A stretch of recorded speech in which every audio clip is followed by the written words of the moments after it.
வணக்கம். டிஎன்பிஎஸ்சியில் இன்றைக்கி நம்ம பார்க்குற டாபிக் ஒரு பொருள் தரும் பல சொற்கள். அதுதான் நம்ம பார்த்துட்ருக்கோம். இதில் நம்ம வீடியோஸ் அப்லோட் பண்ணியிருக்கோம். ரொம்ப யூஸ்ஃபுல்லாக இருக்கும். ரொம்ப முக்கியமான டாபிக்ஸ்.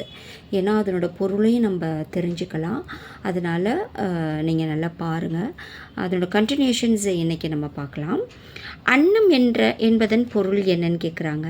அன்னம்னா சோறு, ஒரு வகை பறவை. மனம் பாம்பு. ஏ மற்றும் பி. ஏ மட்டும் சரி.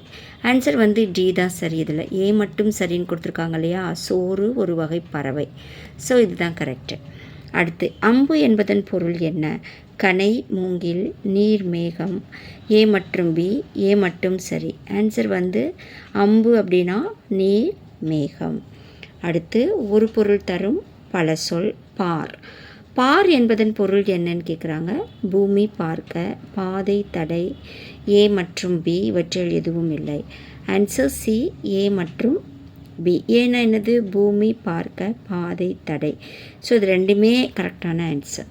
அடுத்து களம் என்பதன் பொருளை தராத சொல் எதுன்னு கேட்குறாங்க. தராத சொல் அப்படின்னா பாத்திரம், கப்பல், ஆபரணம், இடம். ஆன்சர் களம் என்பதனோட பொருள் இல்லாத சொல்னா இடம்தான். டி தான் சரி. அடுத்து வண்டே என்ற பொருள் தரும் சொல் என்ன? மதுரகம், கொண்டல், சாயல், தேரல். ஆன்சர் மதுரகம். அறை என்பதன் பொருளை குறிக்காத சொல். சொல், அடி, நீங்கு, திரை. ஆன்சர் நீங்கு. அலை என்பதன் பொருள் கடல் அலை, திரி, ஒளி, பாம்பு. ஏ மற்றும் பி. ஏ மட்டும் சரி. ஆன்சர் ஏ மட்டும் சரி. கடல் அலை, திரி அப்படின்னா அலையோட பொருள். அடுத்து அகம் என்பதன் பொருள் என்னன்னு கேட்குறாங்க. வீடு, மனம், உட்பகுதி. அழகு, சொல், அடி. ஏ மற்றும் பி. ஏ மட்டும் சரி. ஆன்சர் ஏ மட்டும் சரி. டி தான் கரெக்ட். அடுத்த கொஸ்டின். ஆரம் ஒரு சொல் தரும் பல பொருள் என்னன்னு கேட்குறாங்க. சந்தனம், மாலை, பாதம், அடித்தல். ஏ மற்றும் பி. ஏ மட்டும் சரி.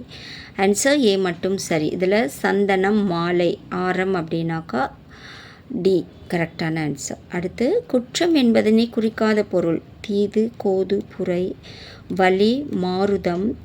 ஏ மற்றும் பி சரி. பி மட்டும் சரி. ஆன்சர் வலி, மாருதம். பி மட்டும் சரி.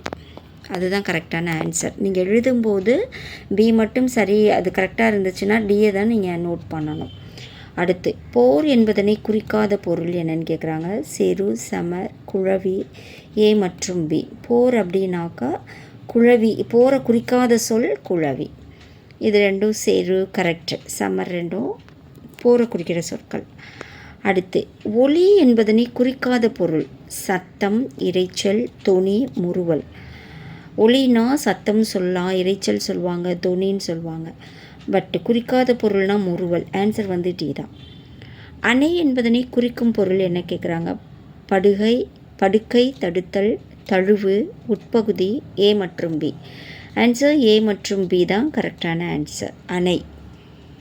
அடுத்து ஆற்றல் என்பதனை குறிக்கும் பொருள். வல்லமை, திறமை, மனம், உட்பகுதி. ஏ மட்டும் சரி.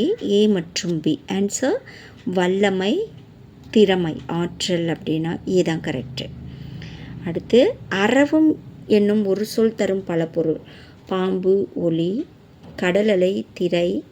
ஏ மட்டும் சரி. பி மட்டும் சரி. ஆன்சர் ஏ மட்டும் சரி. சி தான் கரெக்டு. அரவம் அப்படின்னா பாம்பு, ஒளி ரெண்டையுமே குறிக்கும். அடுத்து தாமரை என்னும் சொல் தரும் பல பொருள் என்னன்னு கேட்குறாங்க. கமலம், முளரி, பழனம். ஏ மற்றும் பி. தாமரை அப்படின்னா கமலம் அண்ட் பி முளரி. ஸோ இந்த வீடியோ கண்டிப்பாக உங்களுக்கு ரொம்ப யூஸ்ஃபுல்லாக இருக்கும். உங்கள் ஃப்ரெண்ட்ஸ் யாருக்காவது தேவைன்னா நீங்கள் ஷேர் பண்ணுங்கள்.